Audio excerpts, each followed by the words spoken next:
প্রথমে আমরা আলোচনা করব সিকোয়েন্স বলতে কি বোঝা হয়।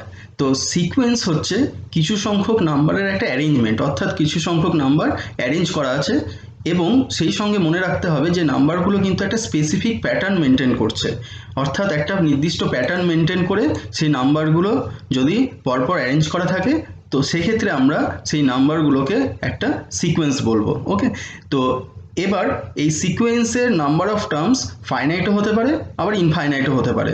তো যদি সিকোয়েন্সের নাম্বার অফ টার্মস যদি ফাইনাইট হয় তাহলে আমরা সেই সিকোয়েন্সটাকে বলবো একটা ফাইনাইট সিকোয়েন্স, আর যদি সিকোয়েন্সের নাম্বার অফ টার্মস যদি ইনফাইনাইট হয় তাহলে আমরা তাকে বলবো একটা ইনফাইনাইট সিকোয়েন্স। খুব সহজ এক্সাম্পল নিয়ে আমি বলতে পারি, যদি আমি 1 থেকে 10 পর্যন্ত ইন্টিজার্সগুলোকে একটা সিকোয়েন্স আকারে অ্যারেঞ্জ করি তাহলে সেটা হয়ে যাবে একটা ফাইনাইট সিকোয়েন্স। অথচ যদি আমি যে কোনো ইন্টিজার অর্থাৎ সমস্ত ইন্টিজারকে যদি আমরা একটা সিকোয়েন্স হিসেবে কনসিডার করি তাহলে সেটা হয়ে যাবে একটা ইনফাইনাইট সিকোয়েন্স। তাহলে বোঝা গেল যে একটা সিকোয়েন্স ফাইনাইট ইনফাইনাইট বোথ হতে পারে, নাম্বার অফ টার্মসের উপর ডিপেন্ড করবে যে সেটা ফাইনাইট সিকোয়েন্স না ইনফাইনাইট সিকোয়েন্স। আচ্ছা, এবার সিকোয়েন্সের যে টার্মসগুলো সেগুলো কিন্তু যে কোনোভাবে অ্যারেঞ্জ থাকতে পারে, সেটা আমি প্রথমে বললাম।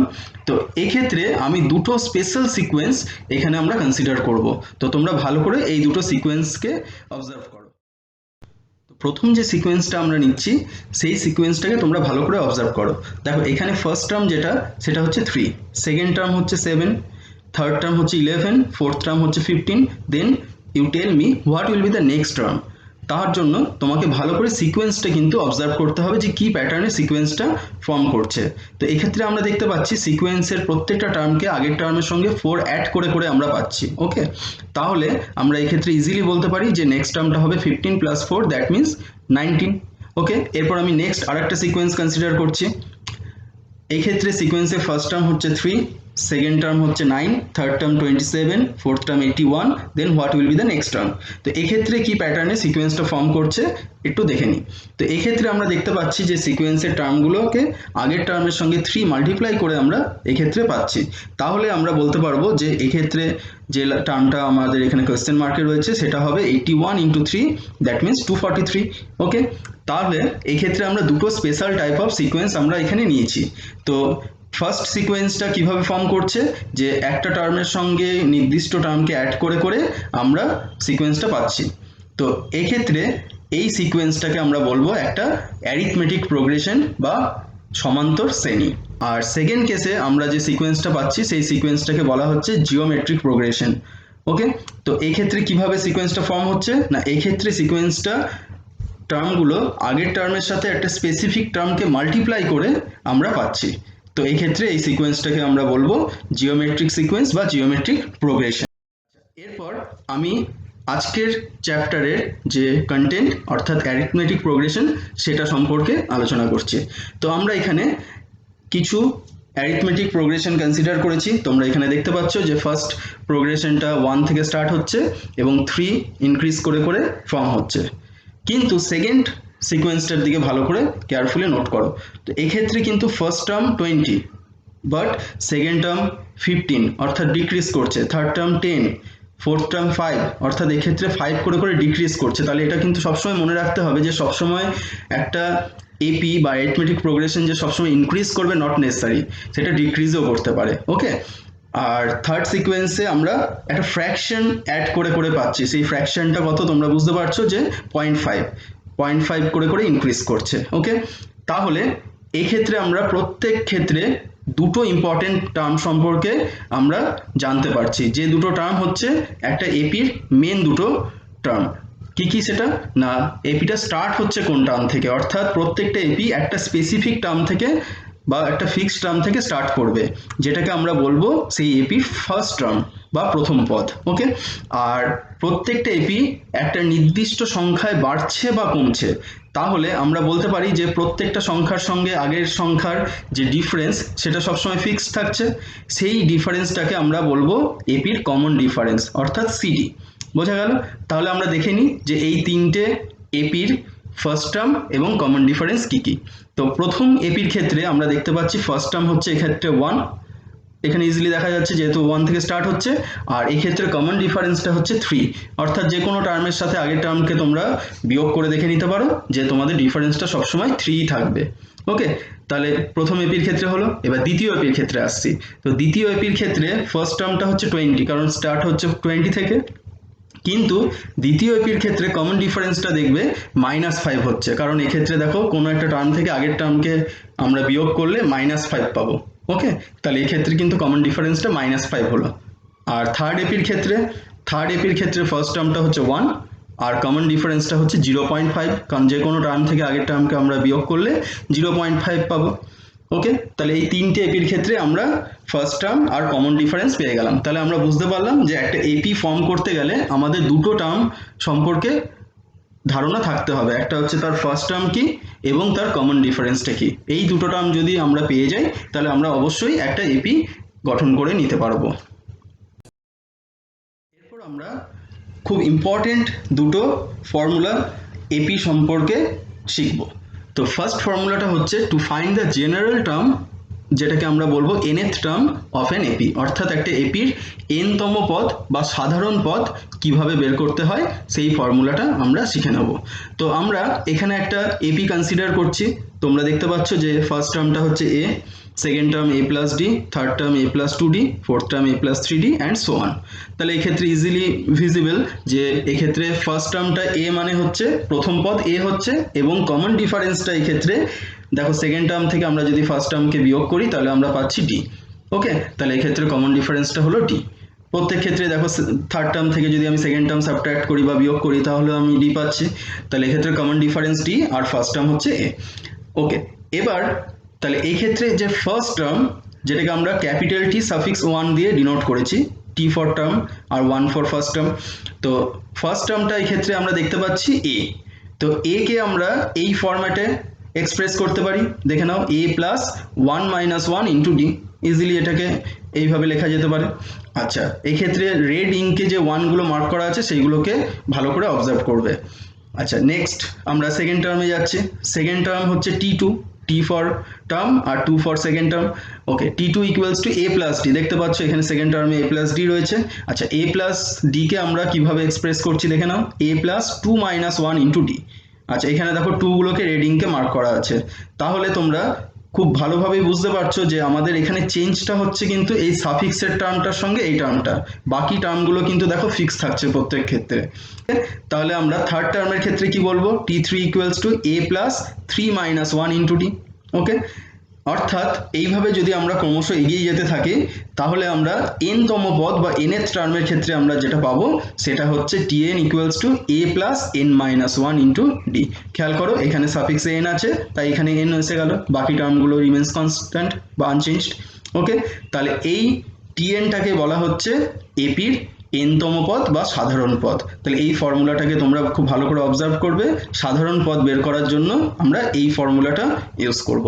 আমরা যে টার্ম বের করার ফর্মুলাটা শিখলাম সেটা ইউজ করে এই অঙ্কটা আমাদের করতে হবে। তো এখানে বলা হচ্ছে যে এই সিকোয়েন্সের কোন টার্মটা 111, এবং একটা জিনিস লক্ষ্য করো এখানে কিন্তু বলেনি যে সিকোয়েন্সটা অ্যারিথমেটিক প্রোগ্রেশন।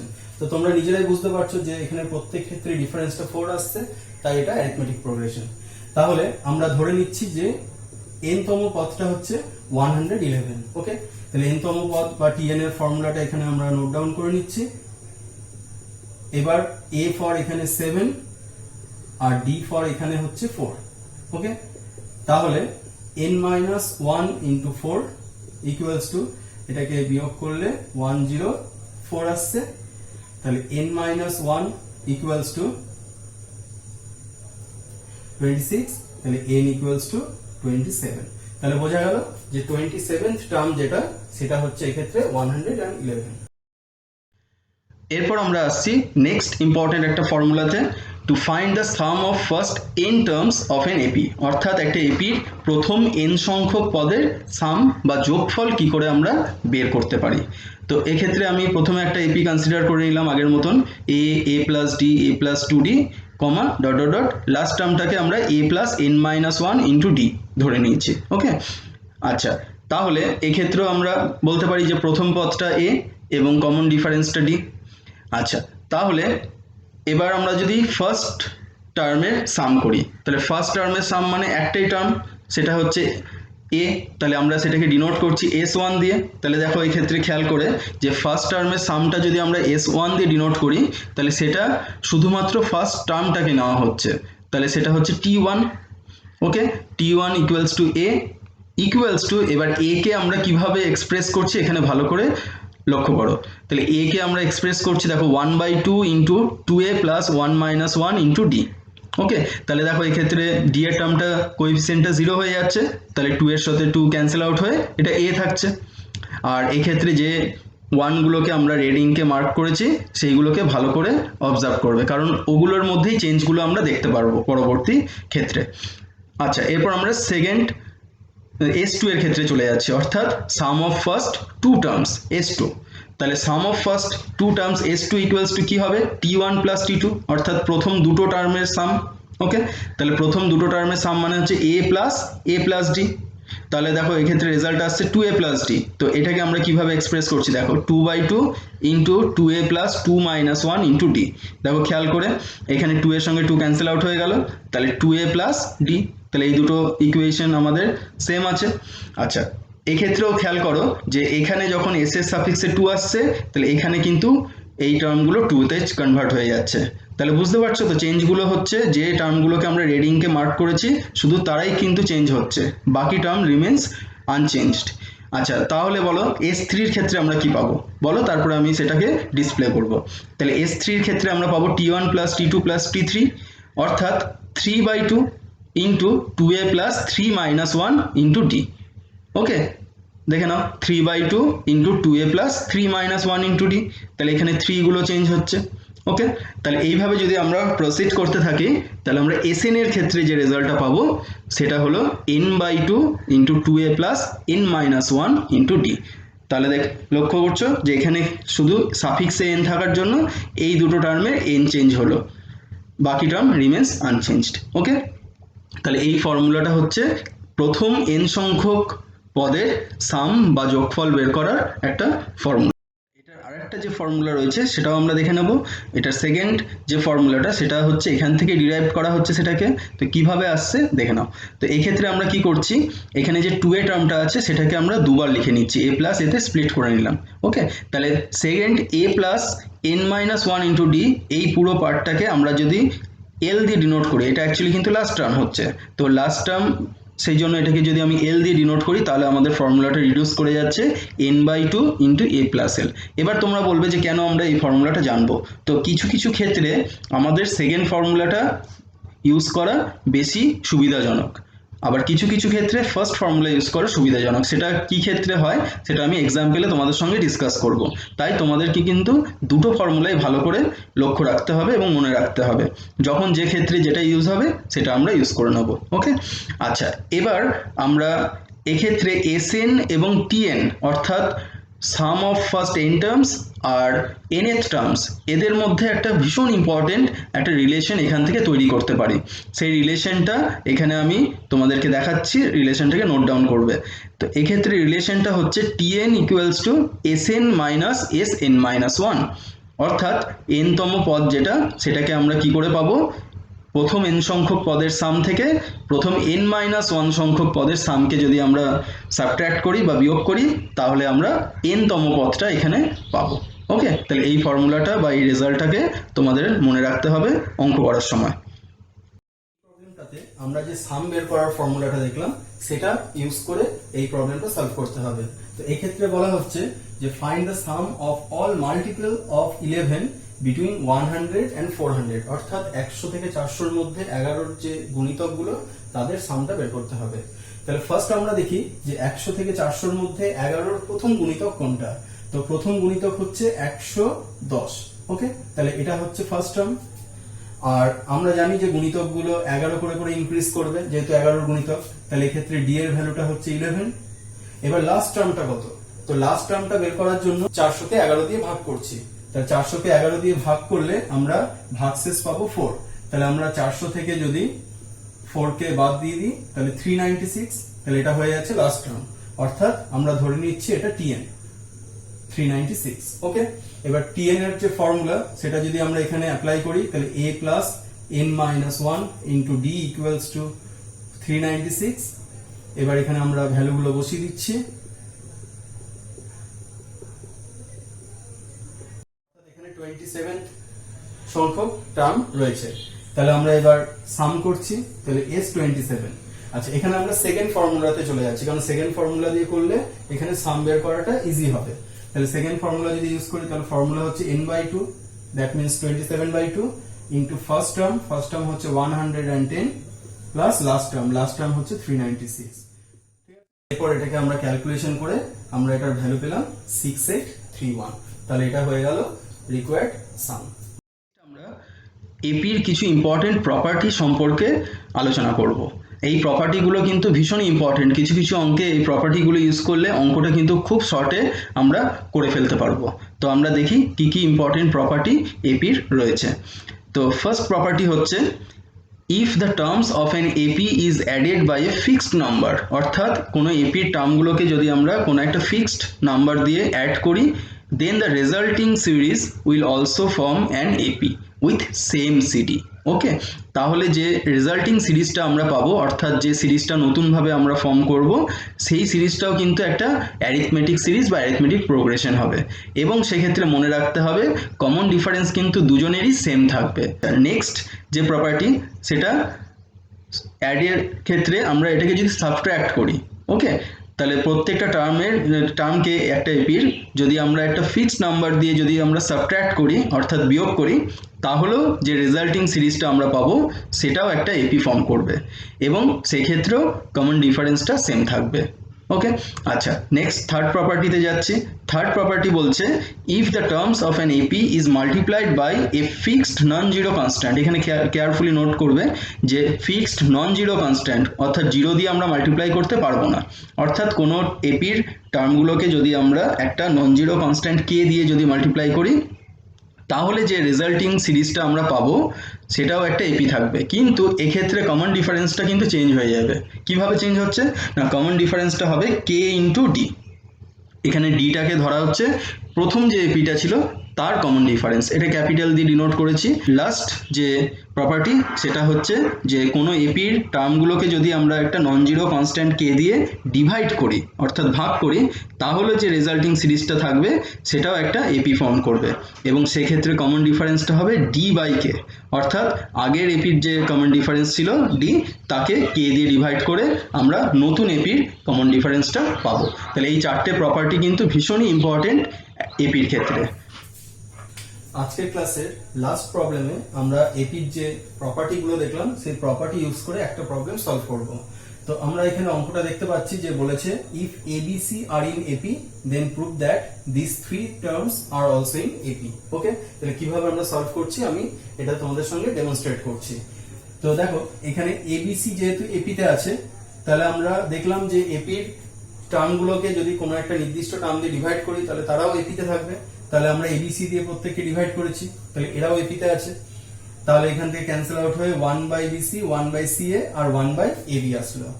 এরপর আমরা 3 নম্বর প্রপার্টিতে দেখলাম যে এপির টার্মদেরকে যদি একটা নির্দিষ্ট টার্ম দিয়ে মাল্টিপ্লাই করা হয় তাহলে তারাও এপিতে থাকে। তাহলে আমি এখানে প্রত্যেককে AB plus BC plus CA এই টার্মটা দিয়ে প্রত্যেককে মাল্টিপ্লাই করেছি, তাহলে তারাও এপিতে রয়েছে। আচ্ছা, এরপর আমরা প্রপার্টি 2 তে দেখলাম যে এপির টার্মগুলো থেকে যদি একটা নির্দিষ্ট টার্মকে বিয়োগ করা হয় তাহলে তারাও এপিতে থাকে। তাহলে আমরা এখানে প্রত্যেক ক্ষেত্রে -1 করে সাবট্রাক্ট করেছি, তাহলে এরাও এপিতে আছে। এরপর আমরা এটাকে যদি ক্যালকুলেট করি তাহলে এটা আসছে AB প্লাস CA, এটা AB প্লাস BC আর এটা BC প্লাস CA। এখান থেকে A কমন নিলাম, তাহলে B plus C by BC, এখান থেকে B কমন, এখান থেকে C কমন নেওয়া হয়েছে। এরপর আমি লাস্টে এগুলোকে বিচ্ছেদ বা ডিস্ট্রিবিউট করে দিলাম। তাহলে ডিস্ট্রিবিউট করলে তাহলে এটা 1/B প্লাস 1/C, এটা 1/C প্লাস 1/A আর এটা 1/A প্লাস 1/B। তাহলে দেখা গেল যে এরা তিনজন এপিতে আছে। ফাইনালি আমরা চলে আসছি আজকের ক্লাসের লাস্ট টপিক, অ্যারিথমেটিক মিন বা সমান্তরীয় মধ্যক, যেটাকে শর্টে বলা হয় A.M। তো একটা এপির সমান্তরীয় মধ্যক কাকে বলে সেই প্রসঙ্গে। তো আমরা এই ক্ষেত্রে প্রথমে তিনটে টার্ম কনসিডার করেছি, A, B আর C। ওকে, তো A, B, C এই তিনটে টার্ম যদি এপির তিনটে টার্ম হয় তাহলে আমরা বি কে বলবো A এবং C এর অ্যারিথমেটিক মিন, অর্থাৎ যে মাঝখানে থাকছে সে হয়ে যাচ্ছে প্রথম আর শেষ টার্মের অ্যারিথমেটিক মিন। এক্ষেত্রে আমরা দেখতে পাচ্ছি যে যেহেতু এরা এপি ফর্ম করেছে তাই B minus A equals to C minus B হবে, অর্থাৎ ডিফারেন্সটা সেম থাকবে। আচ্ছা, তাহলে এক্ষেত্রে আমরা বলতে পারি two B equals to A plus C. এটা কিন্তু ভীষণই ইম্পর্টেন্ট একটা রেজাল্ট, যে তোমাকে যদি বলা হয় যে তিনটে টার্ম এ বি সি এপিতে আছে, তাহলে তুমি সঙ্গে সঙ্গে বলতে পারবে then two B equals to A plus c. এই রেজাল্টটা ভালো করে লক্ষ্য করবে। আচ্ছা, এবার আমি যদি চারটে টার্মের ক্ষেত্রে যাই, অর্থাৎ এ বি সি ডি চারটে টার্ম যদি এপিতে থাকে, তখন প্রথম আর শেষ টার্মকে বাদ দিয়ে আমরা দুটো টার্ম পাচ্ছি বি এবং সি, তখন আমরা বি আর সি কে বলবো অ্যারিথমেটিক মিন।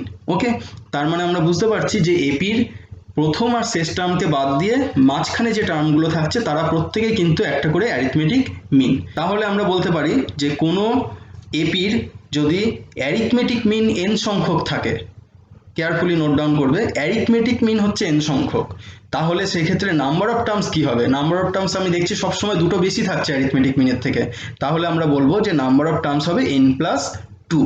ওকে, তাহলে n প্লাস টু সংখ্যক নাম্বার অফ টার্মস আমরা সেক্ষেত্রে এপিটার পাবো। যেমন এই ক্ষেত্রে দেখো দুটো অ্যারিথমেটিক মিন আছে, নাম্বার অফ টার্মস হয়ে গেল টু প্লাস টু অর্থাৎ ফোর। এই ক্ষেত্রে একটা অ্যারিথমেটিক মিন আছে, তাহলে নাম্বার অফ টার্মস হয়ে গেল টু প্লাস ওয়ান অর্থাৎ থ্রি। তাহলে প্রত্যেক ক্ষেত্রে কিন্তু অ্যারিথমেটিক মিনের থেকে দুটো টার্ম এপির বেশি থাকবে, কারণ এক্ষেত্রে ফার্স্ট টার্ম আর লাস্ট টার্মকে আমরা কখনোই অ্যারিথমেটিক মিন হিসেবে ধরবো না, বাকি টার্মগুলোকে আমরা অ্যারিথমেটিক মিন হিসেবে ধরবো।